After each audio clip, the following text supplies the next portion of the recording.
All right, let's do it. I don't have a statement. Let's just do it. Mr. Secretary, thank you for taking questions. Diplomacy depends on predictability, reliability, trust. Markets are crashing around the world for the second day in a row. The consensus is that the president's tariffs were much higher than expected and based on economic formulas that people do not understand. What is your reaction and what is the impact on Europeans? You want them to spend more on defense, Yes. which they're agreeing to finally, but how can they do that when their economies are crashing and they are now No, their economies are not crashing. The markets are reacting. No, their economies are not crashing. Their markets are reacting to a dramatic change in the global order in terms of trade. And so what happens is pretty straightforward. If you're a company and you make a bunch of your products in China, and all of a sudden shareholders or people that play the stock market realize that it's going to cost a lot more to produce in China, your stock is going to go down. But ultimately, the markets, as long as they know what the rules are going to be moving forward, and as long as that's set and you can sustain where you're going to be, the markets will adjust. Businesses around the world, including in trade and global trade, they just need to know what the rules are. Once they know what the rules are, they will adjust to those rules. So I don't think it's fair to say economies are crashing. Markets are crashing because markets are based on the stock value of companies who today are embedded in modes of production that are bad for the United States. We have to be a country that thinks we're the largest consumer market in the world, and yet the only thing we export is services. And we need to stop that. We need to get back to a time where we're a country that can make things, and to do that we have to reset the global order of trade. Term, and the other part of my question.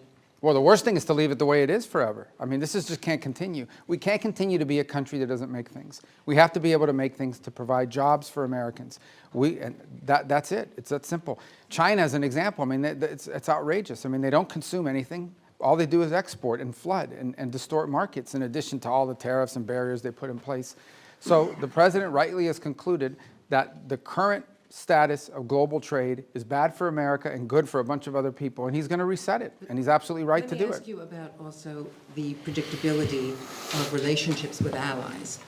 The Prime Minister of Greenland, the Prime Minister of Denmark, which at this point owns Greenland, so Denmark, a NATO ally, is saying that it's unacceptable that one country cannot annex another country. Well, no one's annexed anything. It's going to be up to Greenlanders. The Vice President made that clear. He's going to respect the self-determination of Greenlanders. So at some point, the Greenlanders have made clear that they want to be independent of Denmark. So that's Denmark should focus on the fact that the Greenlanders don't want to be a part of Denmark. That's what they should focus on. We didn't give them that idea. They've been talking about that for a long time. Whenever they make that decision, they'll make that decision. And then what we're not going to do is let China come in now and say, offer them a bunch of money and become dependent on China. The president said he would not rule out using military force against Denmark, a NATO ally. No, he said he would not rule out, no. He said he would not rule out, he said, I'm not going to rule out anything if Greenland is encroached upon by a foreign power like a China or Russia or anybody else. But it doesn't matter because Greenlanders are going to make a decision. They're the ones that want to get away from Denmark. They're the ones that want to be independent. Not us. We didn't come up with that idea. They did. And if they make that decision, then the United States would stand ready, potentially, to step in and say, okay, we can create a partnership with you. We're not at that stage. But that's what the Vice President made clear last week in his visit there. His statement was very abundantly clear, that we will respect the self-determination of the people of Greenland. The people of Greenland. And they're the ones that want to leave Denmark. That wasn't our idea. All right, well, second question here. Missy from Washington Post. Mr. Secretary, I'd like to ask you about the Russia-Ukraine negotiations. Can you give us tell us about the American assessment of the conditions that Russia put forward regarding the Black Sea ceasefire talks, and also the British and French foreign ministers said this morning that Putin was dragging his feet. Do you agree with that? Maybe. I mean, he might be. We don't know yet. We're going to find out fairly soon. I mean, look, here's what the president wanted to do. He wants to end this war, and he wanted to test it very early in his administration. Is it possible to end this war on terms that are acceptable, obviously, to both sides? Because you can't end a war unless both sides agree. And that's what we're in the process of finding out. We will know soon enough, in a matter of weeks, not months, whether Russia is serious about peace or not. I hope they are. It would be good for the world if that war ended. But obviously, we have to test that proposition. So we're working through that process. We had a visitor, that Mr. Kirill was here this week. had a chance to sit down with him. He met with others.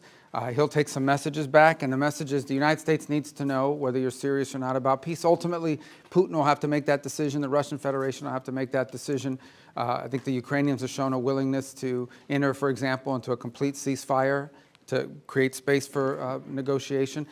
At some point here, fairly soon, not 6 months from now, you know, the Russians and Putin will have to make a decision about whether they're serious for peace or not, and I hope they are serious. So it would be good for the world if that war ended. What is your assessment of the Russian conditions that were put forward? And also, Dmitriev said, following his talks with Mr. Witkoff yesterday, that the U.S. and Russia might resume direct flights as maybe a confidence-building measure. Do you support that?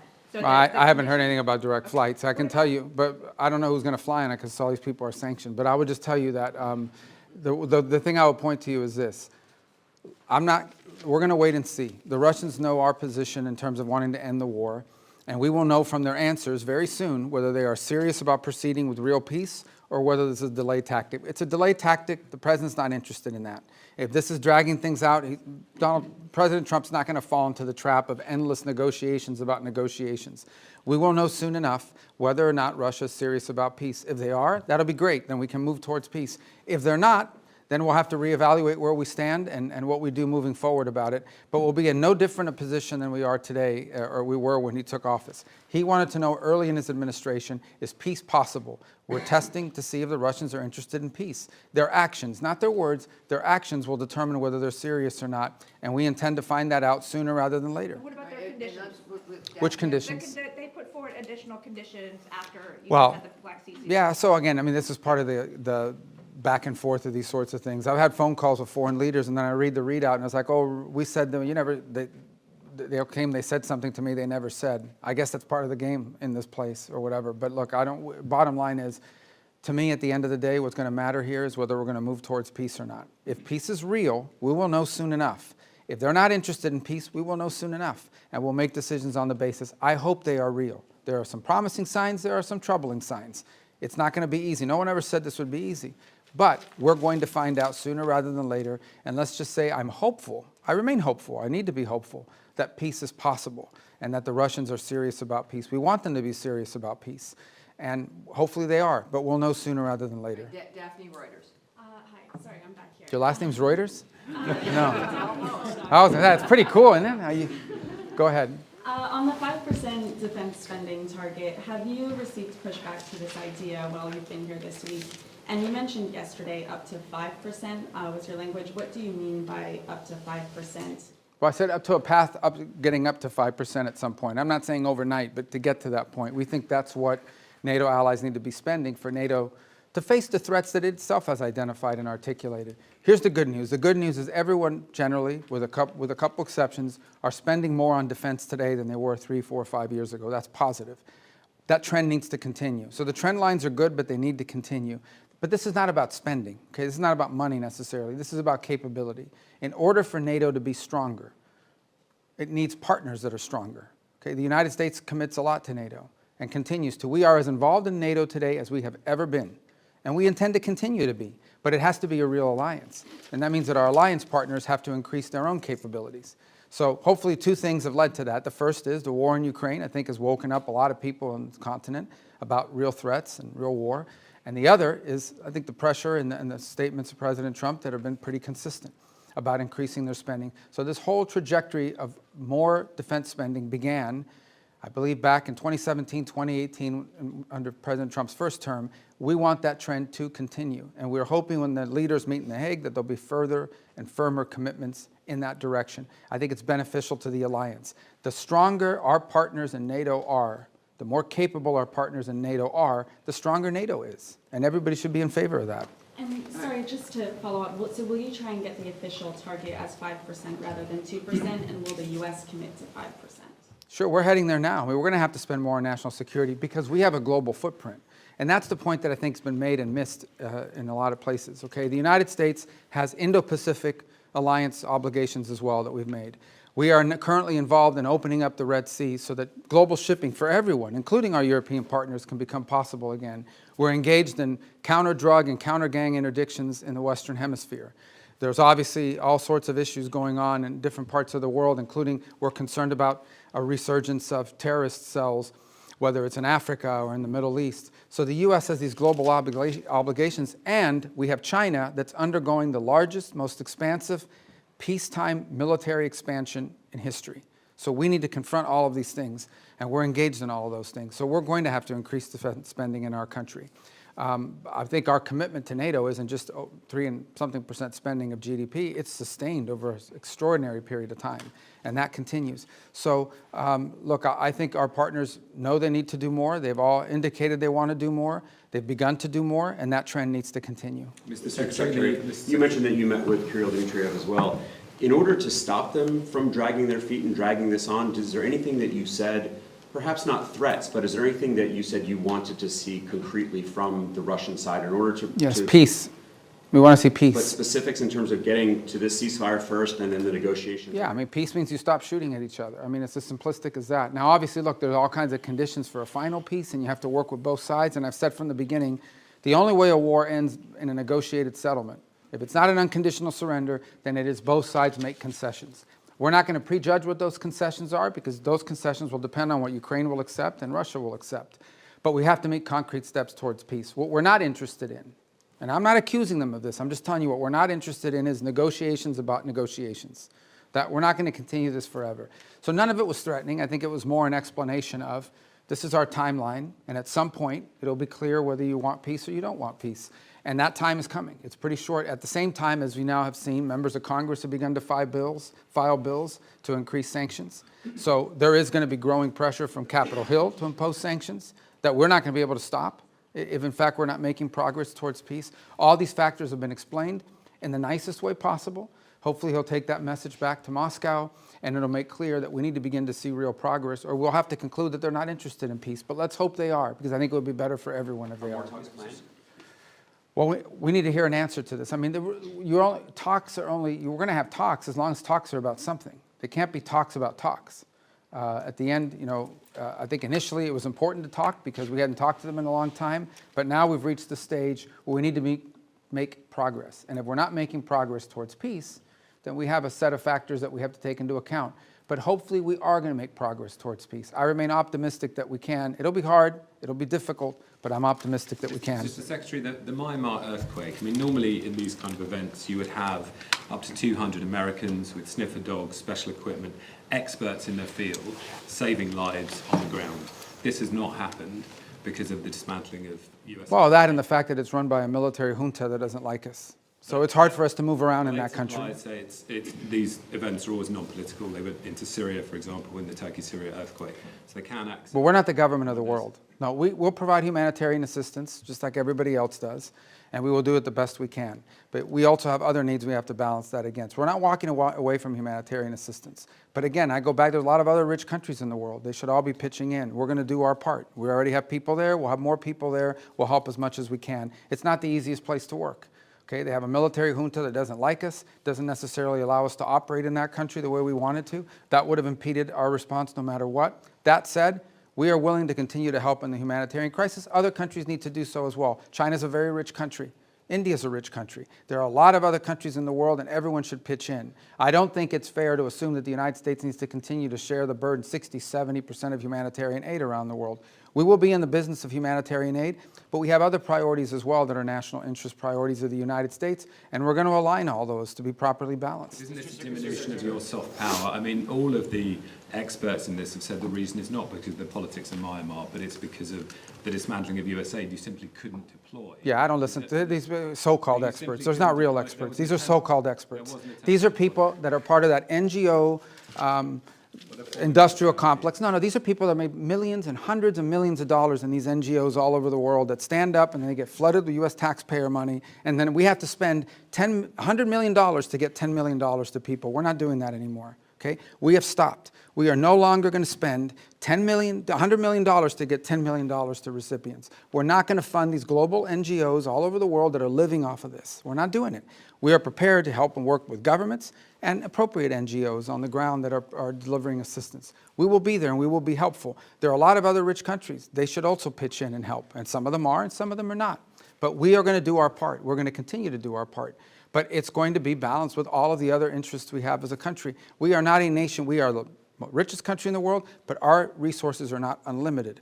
They are not unlimited. And we have a massive national debt, and we have many other priorities as well. And it's time to recalibrate all of that. So we'll be there. We'll be helpful as much as we can. We've got other things we have to take care of as well. But we care deeply about what's happened there. And we wish we had a more cooperative government. Mr. Secretary, the Middle East was part of your discussion here in NATO, especially that you find support from members toward your policy of airstrikes and Houthis and your maximum pressure policy toward Iran. Yeah, I mean, on the Houthis, everybody wants to get their ships through the Red Sea. We're the only ones doing anything about it, but everyone wants to, get their ships through there.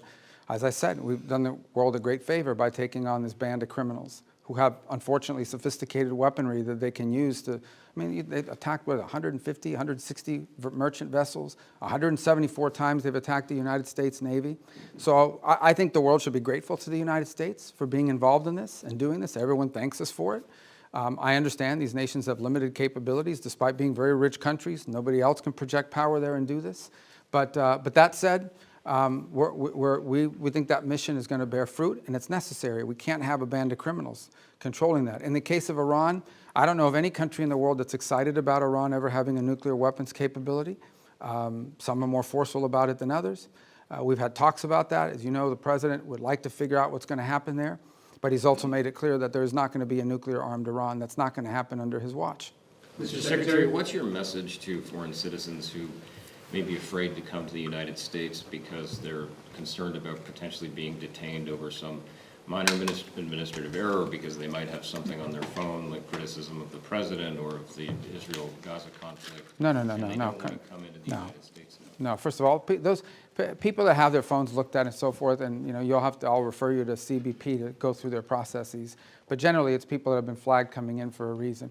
I would say that if you're not coming to the United States to join a Hamas protest or to come here and tell us about how right Hamas is, or to tell us about, stir up conflict on our campuses and create riots in our street and vandalize our universities, then you have nothing to worry about. But thousands and thousands of people come into the U.S. every single day to conduct business, to travel, to do all sorts of visit relatives. It happens every day. It's very commonplace, and nobody has a problem.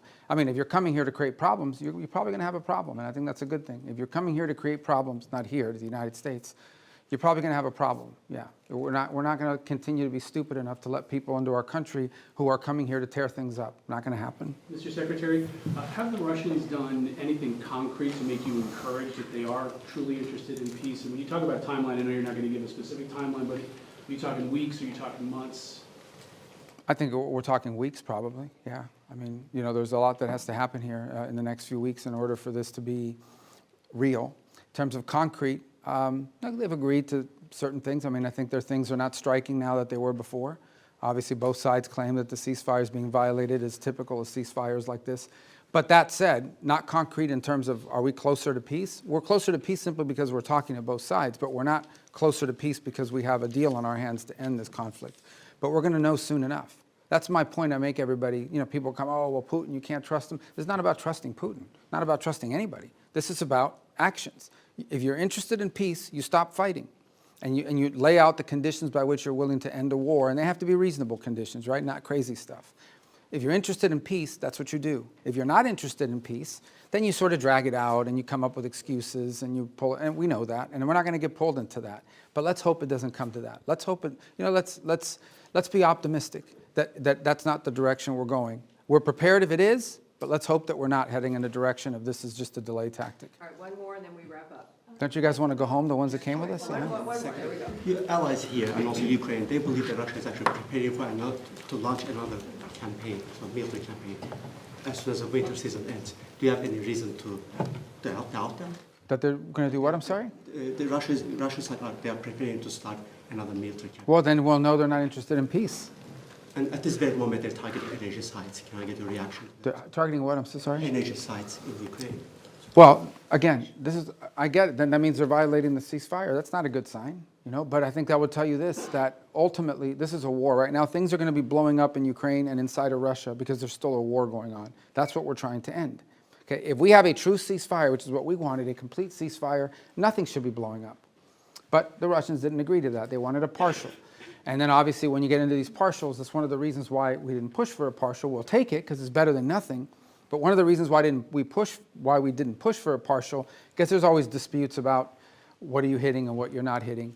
But in the end, this is still a war, and we want it to stop. The fact that religious sites are being hit, or energy sites are being hit, or civilian sites are being hit, that's why war is a bad thing, and that's why the president wants to end it.